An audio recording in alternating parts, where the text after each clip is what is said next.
weed, pot, ganja, marijuana, cannabis. It doesn't matter what you call it. What matters is how, when, and why you use it. The people you're about to meet share something in common.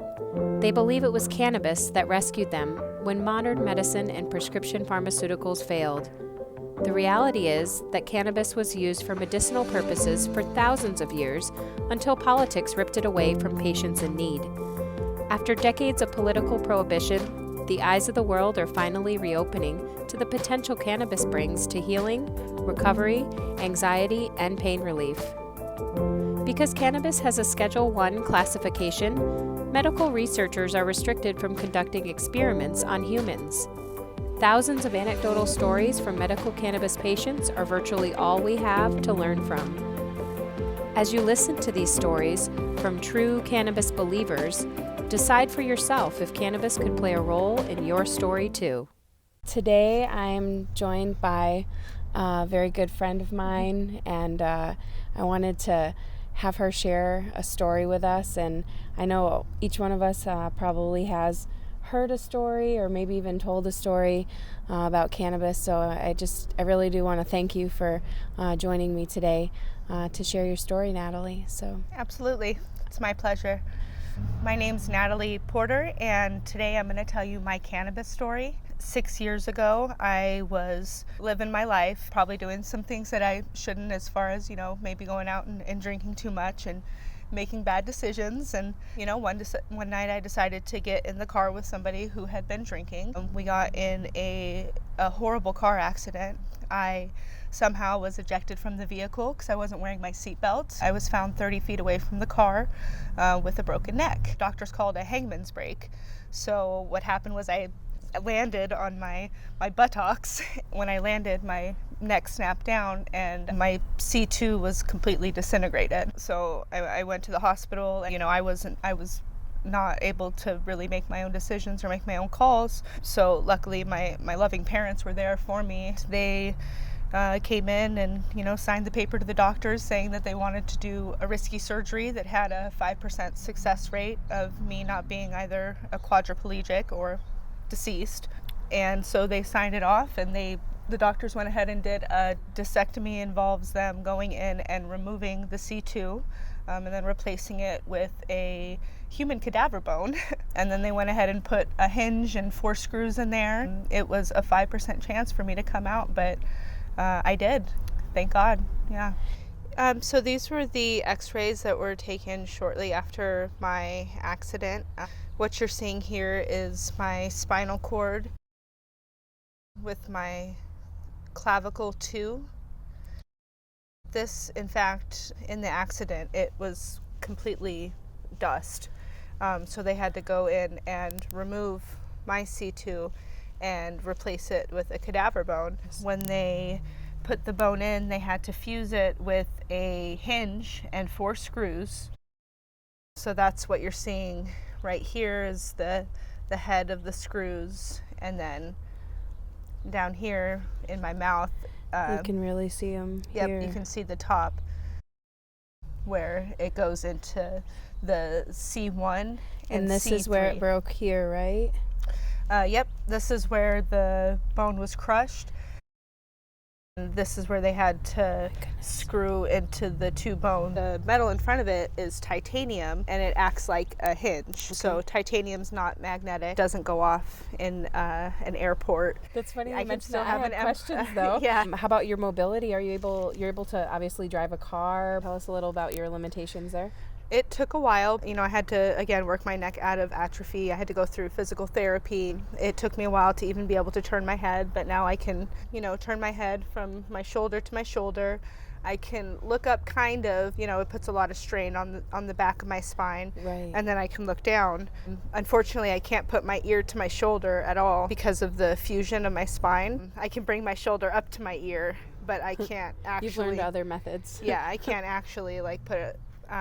But yeah, I've learned ways to get around it. When I drive, I instead of turning my head to turn around, I actually turn my entire body, and it's just kind of become a habit of mine. Okay. So, but I've found ways to get through it. That's incredible, Natalie. Thank you for sharing these with us. So this is all in your neck, your C2 area that you're talking about. So obviously there is a lot of pain not only associated with that injury afterwards. Do you want to share with us a little bit about methods you use to relieve your pain, maybe then and now? Since after my injury, it was a long road to recovery. They had me on a lot of different pain pills, a lot of muscle relaxers. I had my daughter was 5 years old at the time, and I just kind of felt like I lost my quality of life on pain pills. So with dealing with the chronic pain and the radiated pain that stems from my neck, I decided to turn to medical marijuana. So when I first walked into a dispensary, it was an amazing experience to walk into an establishment and find other ways to medicate and to alleviate your pain besides just smoking it. Was really an eye-opener. One of my favorite things to do, especially when it's day to day, when I have to work, when I have to go to my daughter's school function, topicals and tinctures are huge for me. I always use topicals in the morning. When I wake up, I rub it on my shoulders and on my back because I feel a lot of radiated pain that stems from just that one center in my neck. So by a topical, you mean a lotion or an oil that is medicated with marijuana that you rub on your skin, right? Yep. Okay. Like a topical or a salve where I rub it into the problem area, which is my shoulders and my neck, and it absorbs and helps me throughout the day. I like a 1-to-1 ratio, getting a little bit of the THC with the CBD. Okay. I've heard others maybe say that they find a balance in using a 1-to-1 ratio. I've heard that before. Yep. So you said tinctures. Is that something that you want to use daily, or is that something that you just use when you feel pain? Tell me a little bit more about your tincture regime. It's pretty important to me to take my tincture every morning. I take a high CBD tincture. The CBD really helps with the inflammation. A lot of the chronic pain that I have is mostly from the inflammation. I like to pretty much carry my CBD tincture with me everywhere. Unfortunately, I don't have any today to show you. I'll use it whenever. There's really not taking too much of it. Whenever I'm in pain, I keep my topical in my top desk. A daily thing for me. And for those who may be considering using a tincture and maybe have questions, you didn't know right away how much to take of your tincture, right? How did you figure out what was right for you? Tinctures are something that you have to be careful of, because if you're taking a tincture that's high in THC, then it's going to affect you differently than a CBD tincture. The CBD tinctures really help with, but as I said, the inflammation and just kind of calming down the anxiety that sometimes you feel day to day.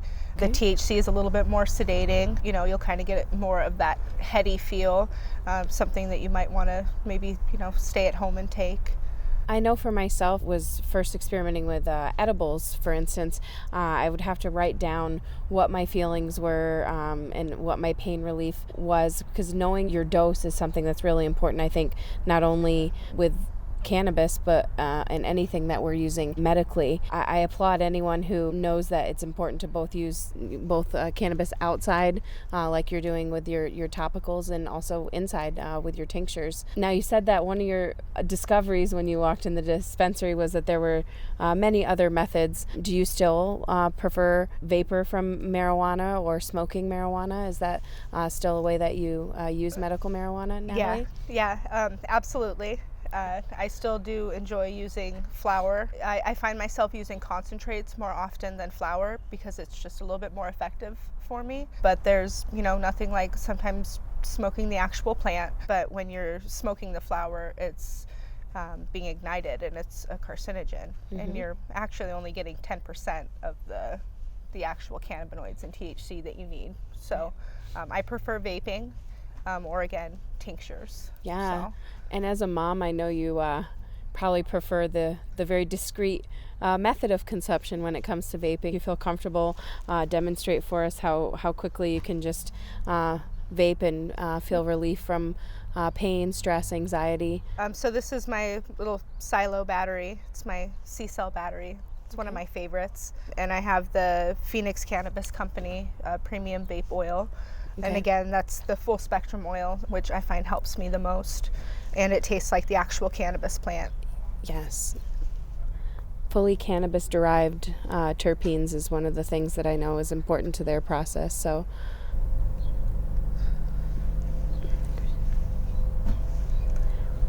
awesome. When you vape, I know that some people prefer the high quality that you're going to get out of a concentrate versus trying to extract it from a flower. Would you say that your relief hits you right away when you use a vape? Yes, absolutely. I was waiting for the cough. Yeah. Pretty instantaneous with vaping. You know, it's good to really not hold it in. Vaping doesn't really involve that. You can just kind of inhale it and exhale, and you're still getting the same benefit. But yeah, it's definitely one of my favorite methods. So with your tinctures, Natalie, do you put them on your food or do you take them sublingually? Could you explain your process a little bit for maybe someone who has questions about that? Yeah, I'll usually take 1 to 2 milliliters sublingually, and I just let it rest under my tongue for way more than 30 seconds, just kind of until it absorbs. It's good, with tinctures. The plus side about it is when you do keep it under your tongue, it enters quickly in through your blood membrane, starts circulating through your system quicker. Right, so you don't have to wait for it to digest for you to feel some relief. Right. Awesome. When you first experimented with cannabis for your pain, I just want to know about like when you fell in love with cannabis and you knew that was your method. I was absolutely relieved, when I was able to find the different ways that I could now medicate and take it as like a serious medical marijuana patient. For topicals, because concentrates are flower, they're just an everyday thing for me. But with the topicals, that really helped me during physical therapy. It helped me work my neck out of atrophy when I had spent 9 months in the neck collar, and when I had the neck collar off, my neck was probably the size of my arm,